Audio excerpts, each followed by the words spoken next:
desconectándose, pero bueno, vamos a intentarlo por última vez, ¿no? Les voy a compartir entonces la pantalla de cómo se determina el dominio de la función o cuando yo hago composición de funciones. Entonces, ahí está. Vamos a hacer el caso de G composición G. Entonces, primero, a lo mejor queda la duda o se acumulan dudas, porque a lo mejor no está claro cómo se determina el dominio de una función. Entonces, antes de calcular G composición G, yo debería determinar la función el dominio de la función original. Mi función original es G y es raíz cuadrada de x menos 3. Entonces, el dominio de G, acuérdense que son los lugares que, si yo grafico esta función, son los lugares que ocupa la función en x. Es decir, qué valores de x yo puedo poner aquí de tal forma que la función exista. Y entonces, yo sé que para calcular o determinar el dominio de una función como esta, que es una función raíz, pues un requisito es que lo que está dentro de la raíz no sea negativo. Es decir, para determinar el dominio de G, lo que yo debo de especificar es que esto que está dentro de la raíz tiene que ser mayor o igual que 0. Siempre. Siempre que tenga raíz cuadrada, lo que está dentro de la raíz, debo decir que debe ser positivo o 0. No puede ser negativo. Y entonces, pues esta es una desigualdad que ustedes ya saben resolver. Ya vimos desigualdades. Y entonces, pues simplemente este menos 3 lo paso del otro lado sumando y me queda que x debe ser mayor o igual que 3. Y eso sí es correcto porque esta función, yo ya sé cómo se ve su forma, su gráfica. Acuérdense que yo esta raíz de x menos 3 la puedo ver como una transformación de la función, pues de una de las funciones de la tabla, que es la función raíz. Entonces, si yo recuerdo cómo va la función raíz, ¿no? La función raíz es la acostada, ¿no? Que crece a la derecha y parte del origen, pues entonces yo puedo ver esta función g como una función que se transforma a partir de la función raíz. Este menos 3, pues hace que tenga un desplazamiento. Entonces, ese menos 3, lo único que hace es que tomo a la función raíz y la desplazo 3 unidades a la derecha. Es un desplazamiento horizontal. Y ahí claramente se ve que el dominio de esta función pues son valores más grandes o iguales que 3, porque a partir de ahí es que la función se dibuja.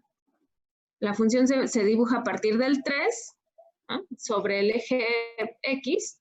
El primer punto de la función va a ser 3,0. Y a partir de ahí crece como una parábola acostada.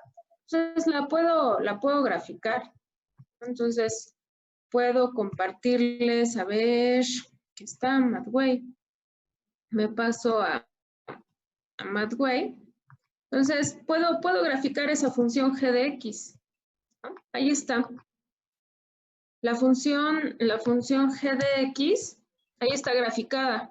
Es la parábola, la parábola acostada, ¿verdad? Que se desplazó 3 unidades a la derecha, porque ahora tengo a raíz de x menos 3. Entonces, el dominio son los valores que va a tener x, pues en la gráfica. Entonces, el dominio, pues, va a ser todo desde aquí hasta infinito. Por lo tanto, una forma de escribir este dominio, pues es decir que x tiene valores más grandes o iguales que 3, como está escrito acá.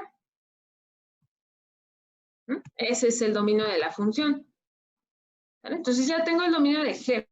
Ahora quiero calcular el dominio de g composición g. Dijimos que esta operación composición quiere decir que yo voy a tomar a g y la voy a evaluar en g. Entonces, todos los lugares en donde está x, aquí está x, en lugar de poner esa x, voy a volver a poner la función g, que es raíz de x menos 3. Pero lo único que hice fue sustituir x por la función g, porque eso es lo que es la función composición. Tomo los valores de x y en lugar de poner x, pongo g de x. Es decir, vuelvo a poner esta raíz en los lugares de x. Y ahí está. Esta es mi función composición final. Debo de poder determinar el dominio de esta función. ¿Cómo lo determino? Pues tengo dos restricciones que deben cumplirse al mismo tiempo. Vean, esta raíz cuadrada, por ser una raíz cuadrada, Entonces, debo considerar que, ¿por qué ya no se, supongo que, ¿por qué ya se puso la otra X? A ver, Enrique Carreño. ¿Enrique? A ver, Enrique. Presente, profe. Sí. ¿La pregunta cuál es? ¿Por qué, o sea, se hace como la multiplicación doble, pero por qué ya no se pone la otra X? O sea, se puso el -3 y la raíz, pero la X, ¿por qué ya no? Sí, porque lo único que yo hice, fíjate, voy a regresarme, no sé si están viendo esta pantalla, sí. Lo único que se hace en la función composición es ver. La función original se llama g de x y b. O sea, es como la función y la variable que yo estoy, en donde yo estoy, o la variable independiente de la función g es x. Y aquí está la x. Cuando yo pongo otra cosa aquí, incluso por ejemplo, aquí de, ya vi que el dominio es valores más grandes que 3. Entonces, por ejemplo, ¿a qué es igual g de 7? ¿Cómo haces para calcular, Enrique, g de 7? A ver, Enrique. ¿En una recta? Bueno, fíjate, si yo pido g de 7, o sea, lo que estoy preguntando es, ¿a qué es igual g de 7? ¿A qué es igual g de 7? No sabría decir. ¿A 7? O sea, lo único que es cuando tienes esa, o sea, cuando te piden eso, voy a ponerlo así, g de 7, lo que haces es, en todos los lugares en donde está x, reemplazar la x por un 7.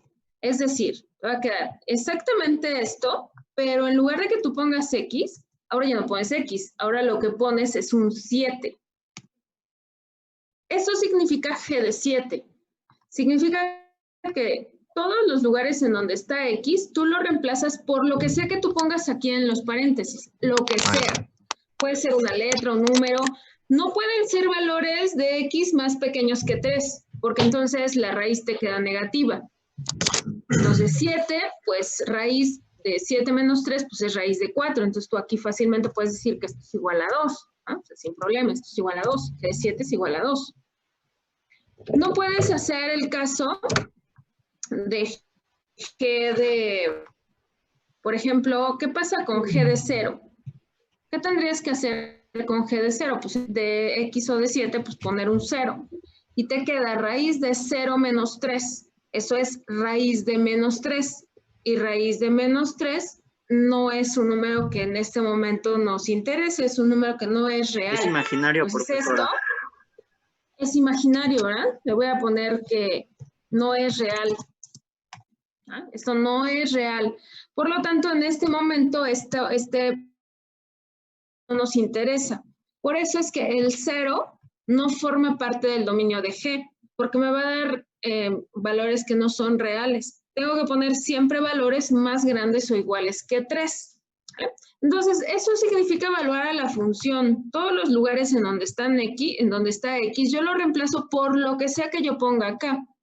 Entonces, en el caso de la función composición, lo que significa es que a esta función de este lado, yo la voy a evaluar en la función que está delante de ella. Es decir, voy a escribir g y en lugar de evaluarla en x, voy a dejar acá un espacio, no la voy a evaluar en x, la voy a evaluar en g de x. Lo que quiere decir es que en lugar de x, en todos los lugares en donde esté x, yo no voy a poner x. ¿Ah? En todos los lugares donde en la función esté x, este es el único lugar en donde está x, no voy a poner x, voy a poner g de x. O sea, formalmente, a lo mejor es más fácil verlo si lo escribo literalmente. Vean, este es el significado de la función composición. Yo voy a tomar a g y en todos los lugares en donde estaba x, no voy a poner x, voy a poner g de x, o sea, esto. En este lugar estaba x, ya no pongo a x, pongo a g de x. Esa es la definición de la función composición. Entonces ya puse g de x, pero yo sé cuánto vale g de x. ¿Cuánto vale g de x? Ernesto, Enrique. Raíz cuadrada de x menos 3. Exacto, entonces en todos los lugares, en lugar de poner g de x, voy a escribirlo, voy a volverlo a tomar.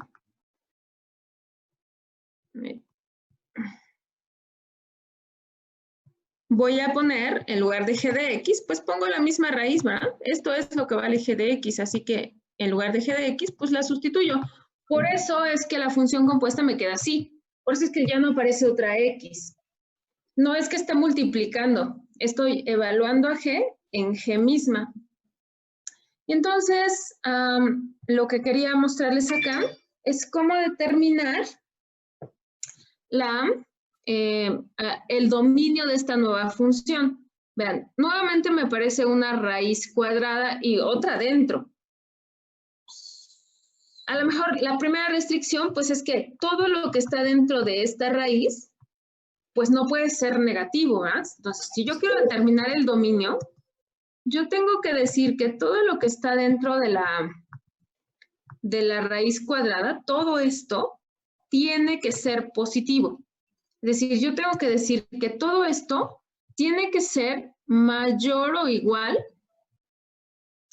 que 0. No puedo poner valores negativos, así que aquí debo de especificar que todo lo que está dentro de esta raíz, de la raíz grandota, todo eso tiene que ser mayor o igual que 0.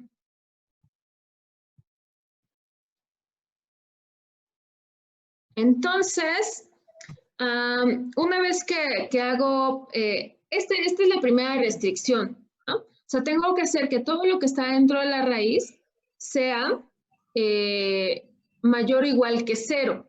Al mismo tiempo, todo lo que está dentro de la raíz pequeña tampoco puede ser negativo, ¿no? Porque yo no puedo hacer operaciones que impliquen raíces de números negativos, solo números reales. Así que también tengo que escribir esa condición de que lo que está dentro de la raíz, también tenga que ser mayor o igual que 0.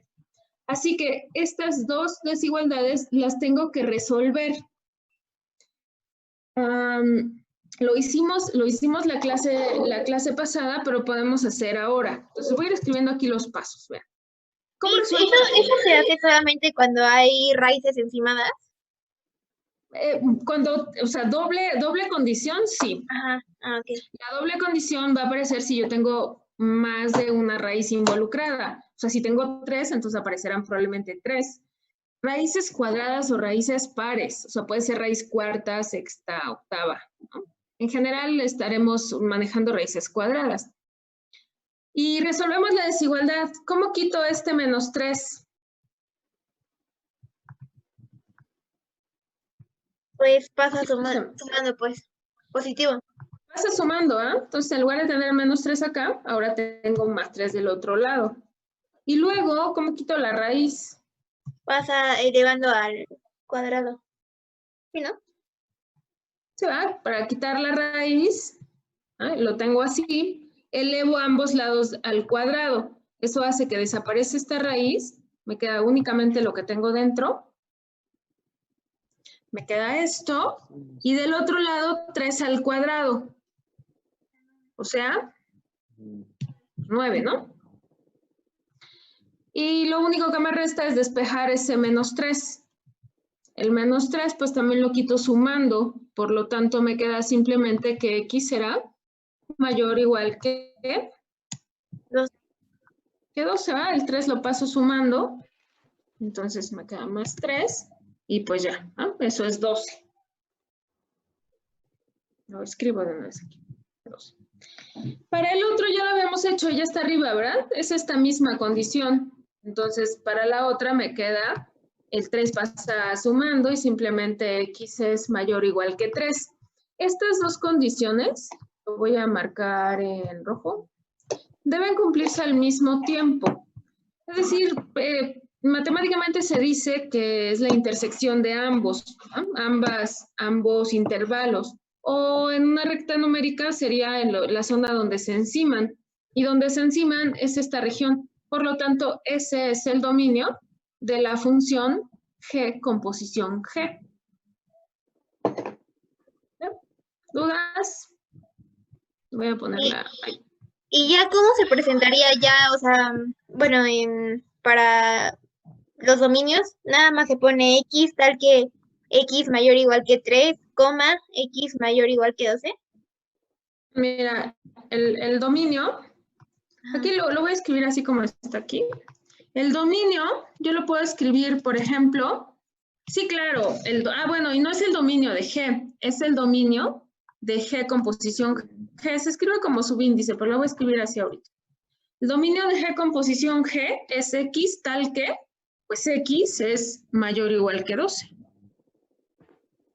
Lo voy a escribir mayor o igual que 12. Esa es una forma de escribirlo. ¿Ah? El dominio siempre se refiere a los valores de X. Entonces, el dominio de G con posición G es X tal que X es mayor o igual que 12. Sí, ese es el dominio de G. ¿Alguna otra